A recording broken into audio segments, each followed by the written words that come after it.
আরে মাত্র 2টা ঘন্টা ছিলাম না, ইবলিশে যে কাজটা করলো, এই যে আমি ওষুধ দিয়ে দিতেছি।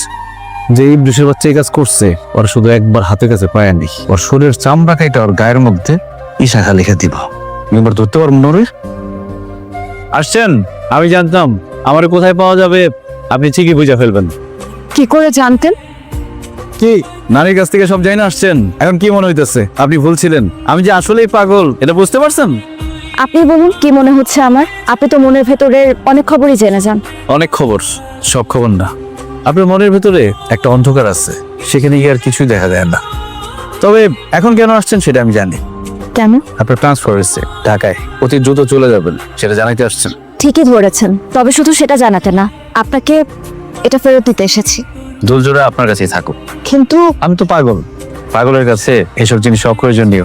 তাছাড়া আমার মা যে কারণে দুলজোড়া রেখে গেছে, আমি জানি আমি কোনোদিনও সেরকম মানুষ খুঁজে পাবো না। আপনি অনেক ভালো মনের একজন মানুষ, ধরে নেন এই দুলজোড়া আমার পক্ষ থেকে আপনার জন্য উপহার।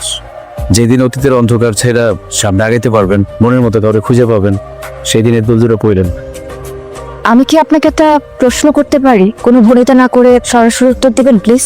আমি সবকিছু কিভাবে যাই না যাই? হ্যাঁ, কিভাবে? সত্যিটা বললে কি বিশ্বাস করবেন?